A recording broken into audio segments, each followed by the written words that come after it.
punto que habíamos nosotros advertido y hablado en monólogos pasados, pero que se va materializando cada vez más porque hay un desastre de la clase política que pertenece al régimen salinista neoliberal. Hay un desastre, no se ponen de acuerdo, y les voy a dar alguna información del nivel del desastre de este frente de derecha. Hay varias rupturas y entidades en donde están, pues la alianza está como en vilo porque no se llega a los acuerdos. Esto es muy importante señalarlo porque también muestra la forma estructural del sistema político putrefacto. No puede ponerse de acuerdo, no puede tener real unidad porque nunca han tenido un sentido de unidad para lograr un objetivo en el sentido de real competencia, ¿me explico? Siempre habían tenido una unidad que inicia desde la reforma política de Salinas de Gortari en 1989. Eso ahí es el matrimonio del PRI y el PAN.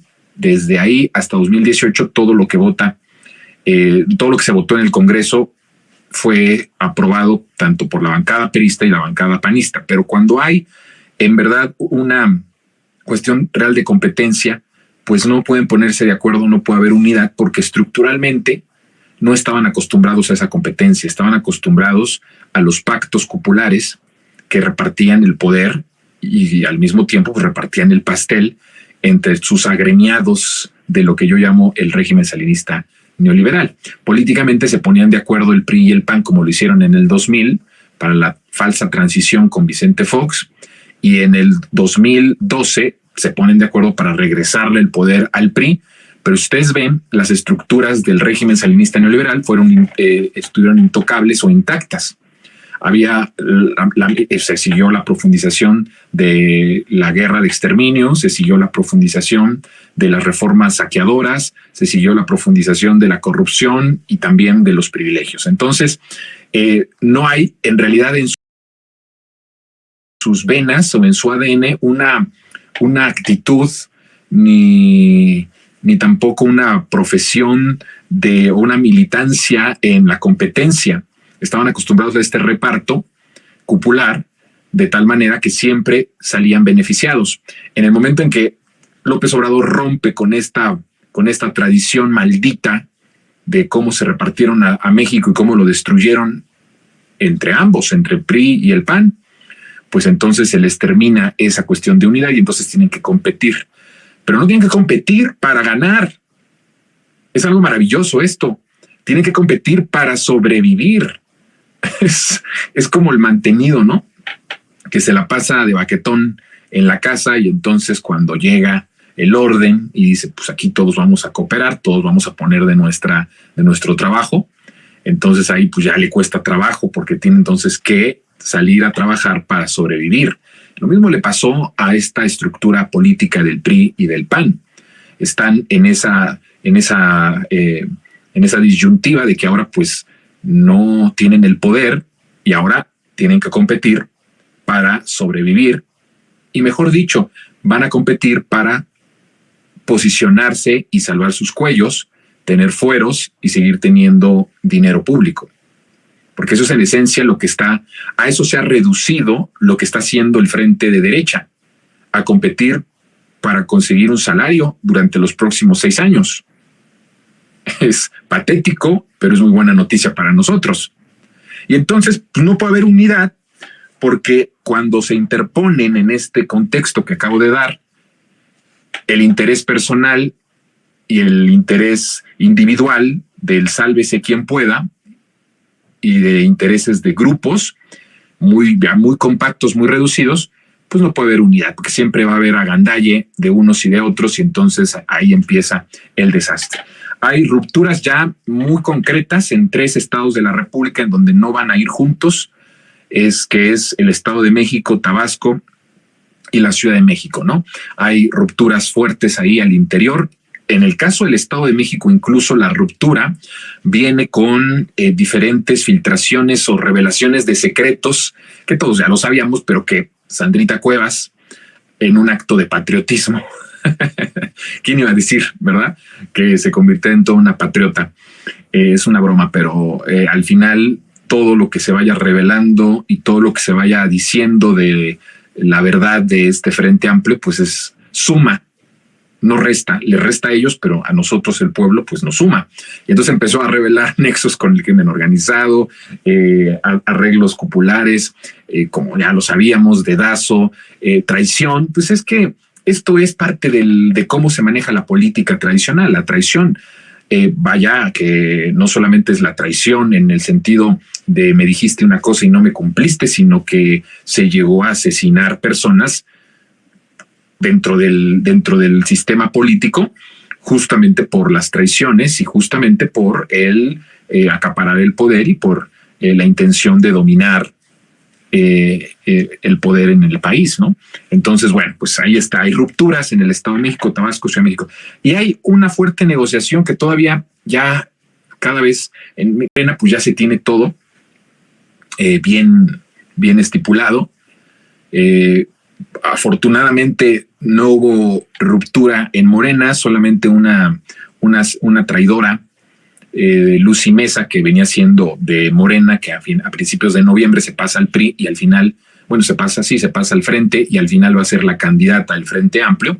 Porque fíjense que una cosa bien interesante también, hay negociaciones en todos los estados y tardaron mucho en esto porque al final lo que ellos pretendían era que fuera muy fuerte la ruptura de Morena en los 9 estados, incluyendo incluso la Ciudad de México, para recoger a los desilusionados, a los que protestaron, a los ambiciosos vulgares, y se los llevaran para ser candidatos en el Frente Amplio. Eso es lo que estaban esperando. Y sucedió algo así en Morelos, en donde una de ellas pues se va al frente y al final ella es la candidata de unidad. Fíjense cómo las obras de Morena se convirtieron en los lugares en donde hubo un pacto de unidad de todas las fuerzas de la derecha, el caso de Morelos, pero hay pues nerviosismo y sigue la negociación muy fuerte en Campeche, en Puebla, en Querétaro, Quintana Roo, Hidalgo, Michoacán, Oaxaca y Zacatecas, como parte de esta ruptura política. Y en el caso de Morena, pues hay una cosa interesante, porque mira, aquí también no vamos a hacernos mensos, ¿no?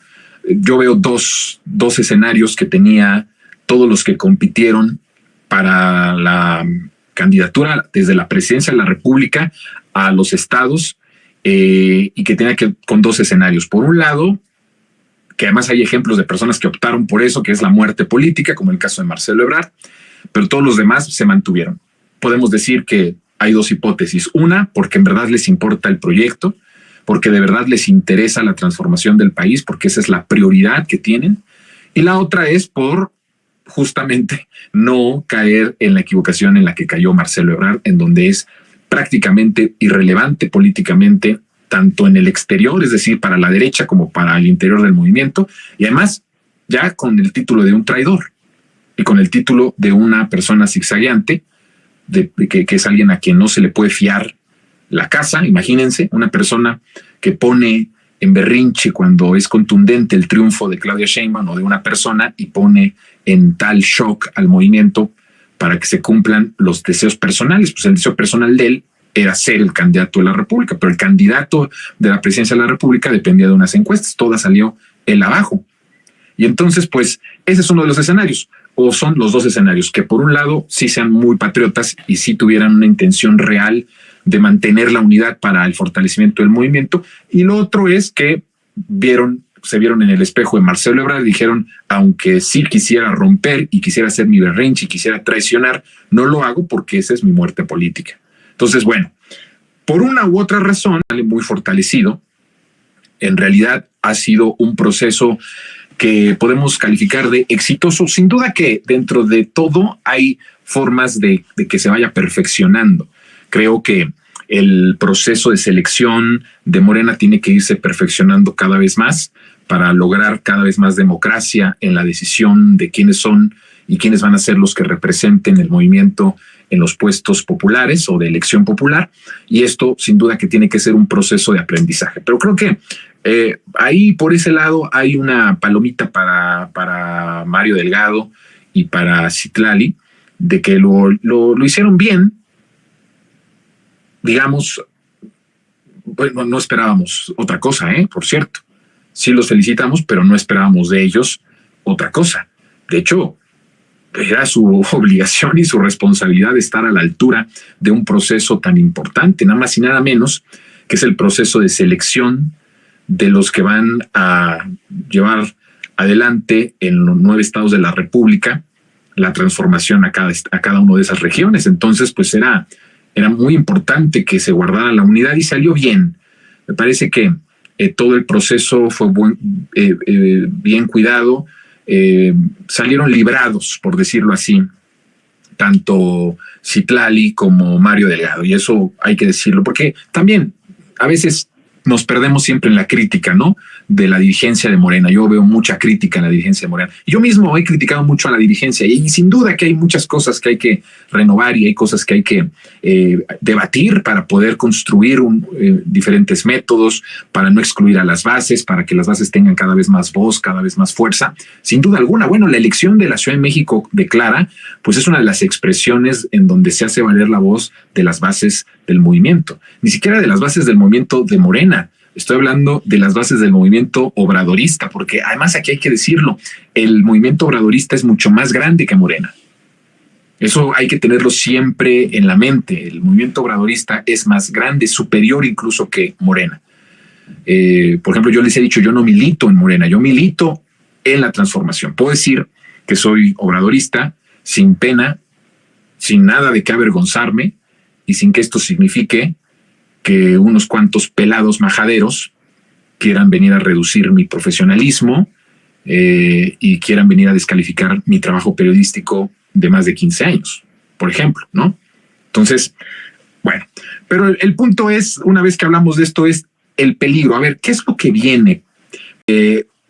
La parte política del régimen salinista neoliberal. Yo ya he explicado muchas veces que el régimen salinista neoliberal, para poder entenderlo, lo tenemos que ubicar en diferentes cabezas de dragones, ¿no? Esa cabeza de dragón que es la parte política, toda la clase política de la derecha, está en graves problemas. Diría yo que en el más grande problema que hayan tenido en la historia desde que hay en nuestro país partidos políticos. Y es una crisis muy severa, es una crisis verdaderamente alarmante y en cierto sentido, vuelvo a repetir, nos causa alegría esto porque desde luego que no podemos estar tristes de una cuestión de esto, ¿no? De que se vayan extinguiendo poco a poco. Cuando hablo de extinguir, lo hablo de políticamente. Nosotros, a diferencia de ellos, no deseamos la muerte a nadie. Aunque, bueno, tampoco nos dolería mucho la muerte de alguno de los expresidentes, ¿verdad? De los expresidentes neoliberales. Yo he dicho, y lo digo con todo respeto, que a la muerte de los expresidentes, para muchos incluso habría fiesta, o sería cuestión o motivo de fiesta popular.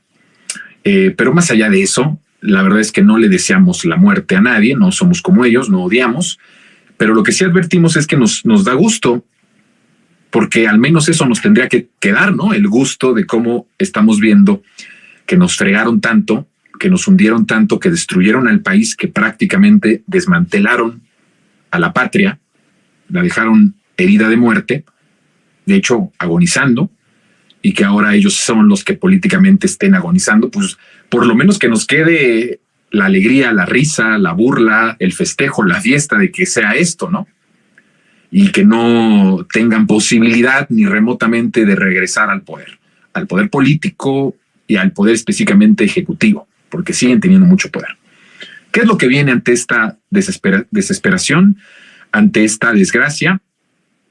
Pues es indudable que estamos viendo cómo la transformación del país está convirtiéndose en el partido único y en el partido dominante. Nosotros pensamos, y muchos politólogos piensan, que Morena está en camino a ser el nuevo partido hegemónico, como lo fue el PRI en décadas pasadas.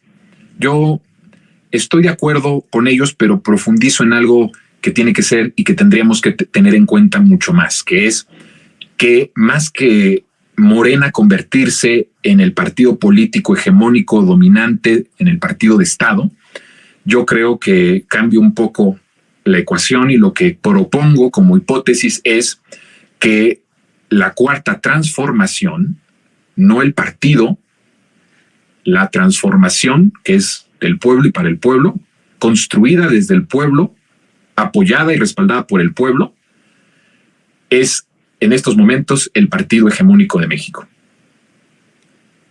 Y entonces, ¿qué es lo que queda?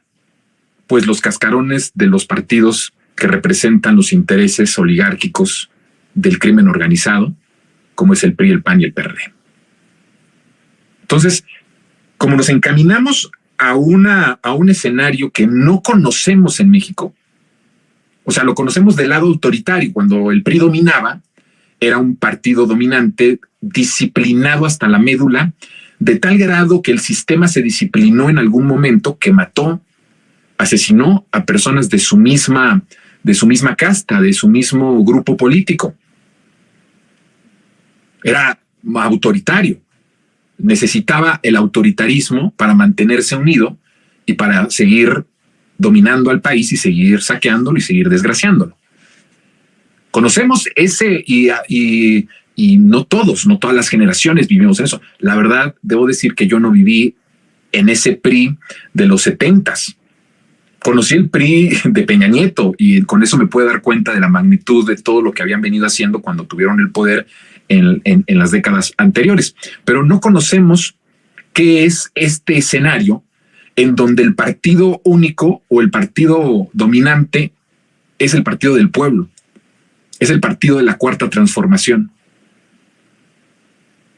Por eso el presidente López Obrador siempre es muy optimista en estos asuntos electorales. Ni siquiera es, fíjense ustedes, ni siquiera es porque le tenga mucha confianza a Mario Delgado o a Citlali o a los dirigentes del partido. Le tiene confianza al pueblo, que habíamos dicho yo en otros, en anteriores monólogos, que el pueblo sí se equivoca. Afortunadamente, nuestro país dejó de equivocarse en 2018. En el momento en que vota por López Obrador, dejó de equivocarse y a partir de ahí toma decisiones de respaldo a un movimiento de transformación. Entonces, el presidente mismo tiene esa confianza profunda en el pueblo y esto me lleva a pensar que lo que está pasando en México es que nos estamos convirtiendo en un país en donde el pueblo verdaderamente tiene el poder a través de un proceso de transformación que inaugura y que lleva a cabo el presidente López Obrador desde la oposición, cuando fue oposición, desde su figura como líder social, el más importante también de la historia, y ahora como el presidente más importante y el mejor que ha tenido el país, el presidente más transformador. Entonces, esto pone en una situación muy peligrosa. ¿Se dan ustedes cuenta? O sea, ya no militamos nosotros en Morena, sino militamos en la cuarta transformación.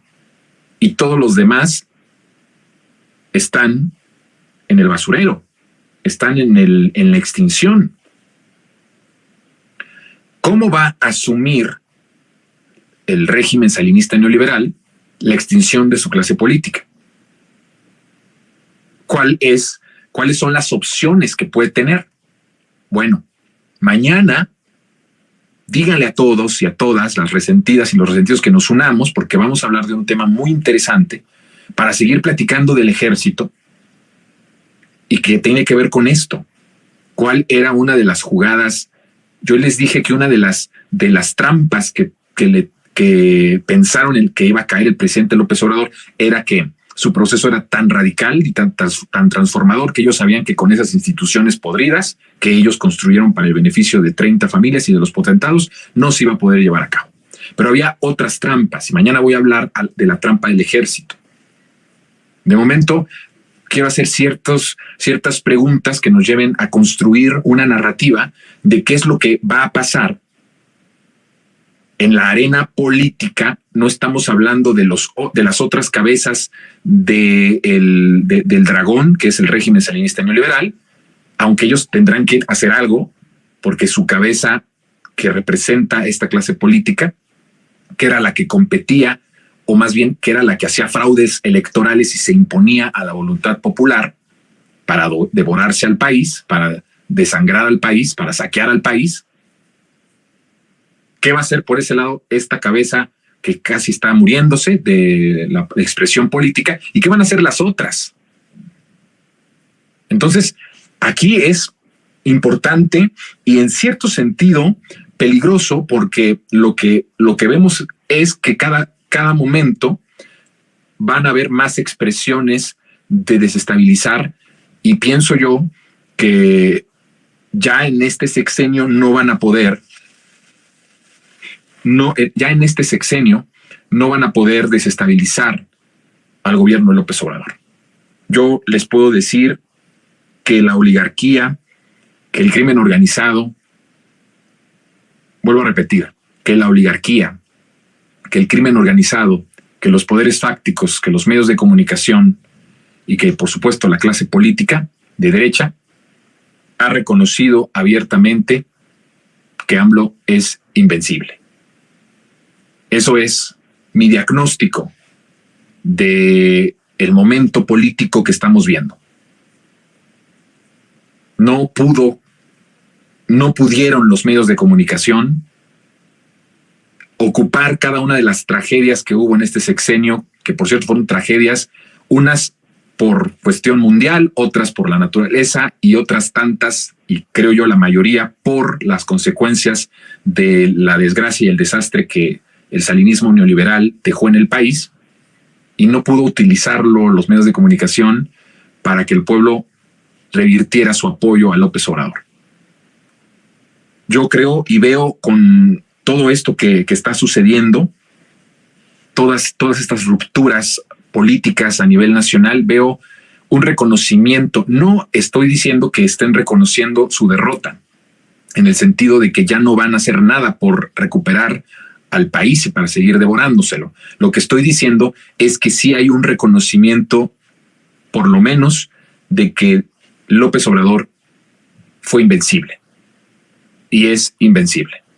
Cuando el presidente en sus tiempos de líder político, líder social, líder de la oposición decía que era indestructible, basaba ese poder en dos elementos importantísimos: su honestidad, es decir, nadie iba a poder destruirlo moralmente y éticamente, y por lo tanto tampoco políticamente, porque era honesto.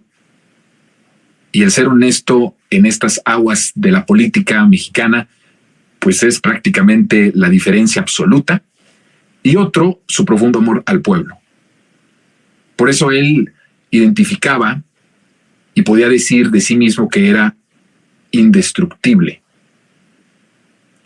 Y tuvieron que pasar mucho tiempo desde que López Obrador dijo esto o declaraba esto, porque además lo hacía con mucha humildad, pero con el conocimiento de que había una intimidad con el pueblo, que el pueblo no iba a dejar en ningún momento de salvarlo. En los momentos más difíciles, en donde parte del pueblo le dio la espalda porque se vio abrumado y engañado por los medios de comunicación, López Obrador siempre confió en que esa intimidad y esa conexión que había hecho con el pueblo por un amor real, honesto que tenía y que profesaba por las causas justas, iba a tener una repercusión en el futuro. Y así sucedió. No se equivocó. El pueblo rectificó y volvió a tener esa conexión profunda con el líder más importante que ha tenido este país. Y de tal forma que esto había venido desde mucho tiempo. La oligarquía, todo lo que llamamos este régimen salinista neoliberal, cada vez, en cada momento, se fue convenciendo de que López Obrador era invencible. Hay un momento en la historia del país en donde pensaron no solamente que habían destruido a López Obrador, sino que habían desmotivado, neutralizado, por decirlo poco, si no es que aplastado, a los que nos militábamos en el obradorismo. Eso fue muy fuerte en 2006. Hubo uno en 2006 y hubo otro ejemplo en 2012. En ambos años, la oligarquía, el salinismo neoliberal estaba muy contento. Pensaron que nos habían destruido. Pero el plan de López Obrador ya estaba trazado. El plan de López Obrador ya estaba echado a andar. ¿Y qué fue lo que sucedió? Que la peor equivocación de un enfrentamiento prácticamente a muerte es pensar sin comprobar que mataste a tu enemigo o a tu oponente. Ellos dieron por muerto a López Obrador, pero López Obrador no estaba muerto. Vuelvo a decir, estoy hablando en sentido figurado, no hablando en cuestión de la muerte física. Aunque también quisieron matarlo en la parte física, ya he hablado de eso. Y entonces hubo esos dos momentos, se equivocaron en darlo por muerto. Es lo peor que puedes hacer cuando tienes un enfrentamiento de este nivel con alguien. El que si piensas que le diste un golpe fuerte y lo noqueaste, sientas que está muerto. Bueno, sí, nos dieron un fuerte golpe, nos noquearon. Aunque incluso en el momento en que nos noquearon, nunca perdimos dignidad, ¿eh? Nunca dejamos un trazo de dignidad en el camino, jamás. Nadie. Los que resistimos con López Obrador desde el inicio, nunca perdimos dignidad. Pudimos perder ánimo. Nos pudo haber dolido muchísimo. Pudimos haber llorado muchas veces en las que la lluvia en aquel Zócalo de 2006 se diluían con nuestras lágrimas. Pero nunca perdimos ni un trazo de dignidad. Y cuando ellos nos dieron por muertos, empezamos a sembrar semillas en todo el país, a hacer lo que nos correspondía desde nuestras trincheras. Y empezamos a sembrar la esperanza en cada hogar, casa por casa. Y nos llevó mucho tiempo, de 2006 a 2018, mucho tiempo. Y mientras sembrábamos y mientras López Obrador sembraba la esperanza, el país se incendiaba. Y nos dolía mucho más el saber que esa realidad tan desgraciada de este país pudo haber sido otra si López Obrador hubiera llegado en 2006 y no nos hubieran hecho fraude o no hubiéramos permitido nosotros el fraude. Pero no dejamos que ni eso nos doblegara y nos hiciera perder la dignidad, ni nos hiciera perder la esperanza. Y empezamos a sembrar. Y en 2018 cosechamos. Todo ese tiempo, la oligarquía, el salinismo neoliberal pensó que López Obrador estaba muerto. Los medios de comunicación, todos, dedicaban horas y horas al funeral de nuestro movimiento. Todos los días, al ignorarnos, nos mataban. Todos los días, al que no hubiera una de nuestras voces en sus mesas arregladas de puro comentócrata, de derecha, con esa acción nos mataban. Nos impedían poder hablar y nos impedían poder expresarnos. Pero mientras más nos golpeaban y más nos ignoraban, más dignos nos sentíamos. Y sabíamos que de nosotros dependía de no vencernos, porque una cosa es que te venzan y otra cosa es que tú mismo te des por vencido. Y sabíamos que en ese acto de dignidad, de resistir, toda la furia, todo el terror y el miedo que les provocaba que López Obrador llegara a la presidencia de la República, nos fortalecíamos más. Y en 2018 lo logramos. ¿Y saben qué? En 2023, por fin, la oligarquía, el régimen salinista neoliberal, todo ese dragón de muchas cabezas, ha aceptado que López Obrador es invencible. Por eso tenían mucho miedo de que López Obrador llegara en 2006, no solo por el hecho de todo lo que podría significar, sino porque sabían que a lo mejor, todavía con más juventud del presidente, podíamos llevar a por lo menos un periodo de reelección que permitiera que el país volviera a renacer. Yo estoy convencido que si López Obrador ganaba en 2006 o hubiéramos defendido el triunfo de López Obrador en 2006, yo era una persona que pensaba que la reelección era la única posibilidad de que se recuperara al país. Y si yo lo pensaba, créanme que ellos también lo pensaban. Imagínense 3 sexenios de López Obrador, pues potencia mundial. Es que con toda la desgracia de sexenio de Calderón y Peña Nieto, y pese a Calderón y a Peña Nieto, México está encaminado a la potencia. Y no solo es una potencia económica, una potencia de progreso, sino una potencia de dignidad, de ejemplo mundial, de un país que se atrevió a cambiar la realidad. Y ahora han aceptado que López Obrador es invencible. No significa que estén aceptando que no van a seguir luchando y peleando por el país. Pero al menos, y eso es algo que nos debe de llenar de felicidad y de enorme orgullo, de que somos el México que puso de rodillas a la oligarquía. Somos con López Obrador el México que les enseñó a la oligarquía a respetarnos. Y somos el México, el de López Obrador, el que les está dando una lección de democracia y de pueblo movilizado, respaldando un proyecto de transformación. Esto es maravilloso, queridas resentidas y resentidos, y hay que alegrarnos, pero, que siempre hay un pero en todo, ¿verdad? Es que no nos lo van a perdonar. Es imperdonable. El acto que nosotros cometimos para ellos es un crimen imperdonable. Lo que van a esperar es el momento para la revancha. Vean Argentina.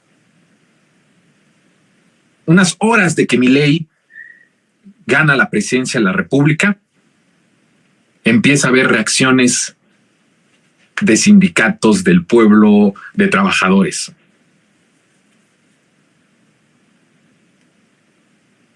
¿Y qué es lo que amenaza a Milei? Es en eso, en una revancha.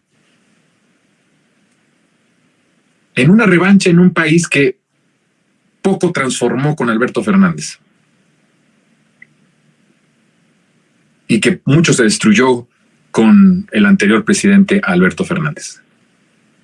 Imagínense ahora en un país en donde hay una transformación profunda y en donde el pueblo ya milita en la transformación y ellos quedaron como cascarones prácticamente en la basura. Tienen un hambre y una sed de venganza enorme. Por eso advierto que viene un momento complicado de cómo van a enfrentarse ya con una disminución política en donde es muy probable que en muchos estados, como ya sucedió en muchos estados que el PRI y el PRD van perdiendo el registro, ahora también nos encaminemos a eso en el resto del país, en donde ya tengan una representación pues ya ni siquiera testimonial.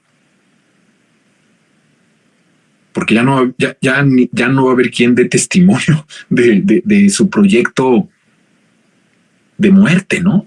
¿O de qué es su proyecto? Comenten de qué es su proyecto de la derecha.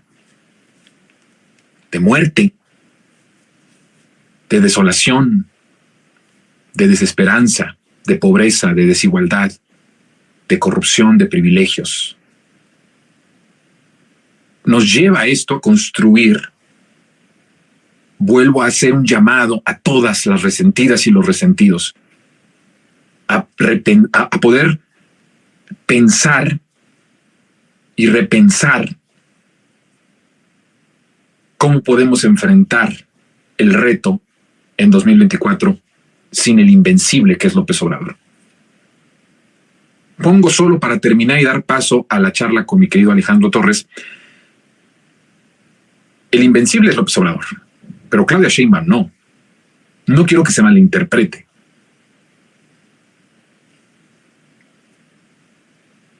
El único que pudo vencer a la oligarquía, a todo el peso de la oligarquía, a todo el peso del sistema y del régimen salinista y neoliberal desde décadas atrás, ha sido López Obrador. No ha habido un sobreviviente como López Obrador, literal sobreviviente.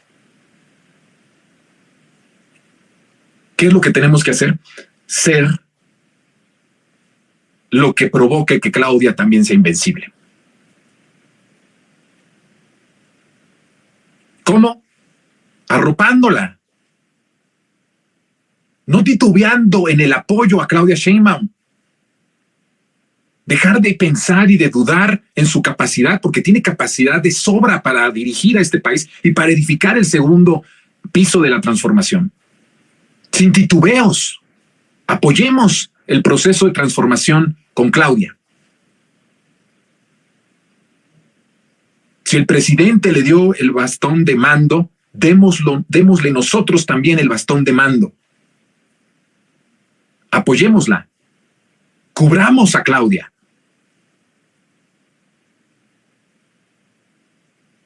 Porque la derrota de Claudia, y no hablo electoralmente, ojo, pero la derrota de Claudia como presidenta de la República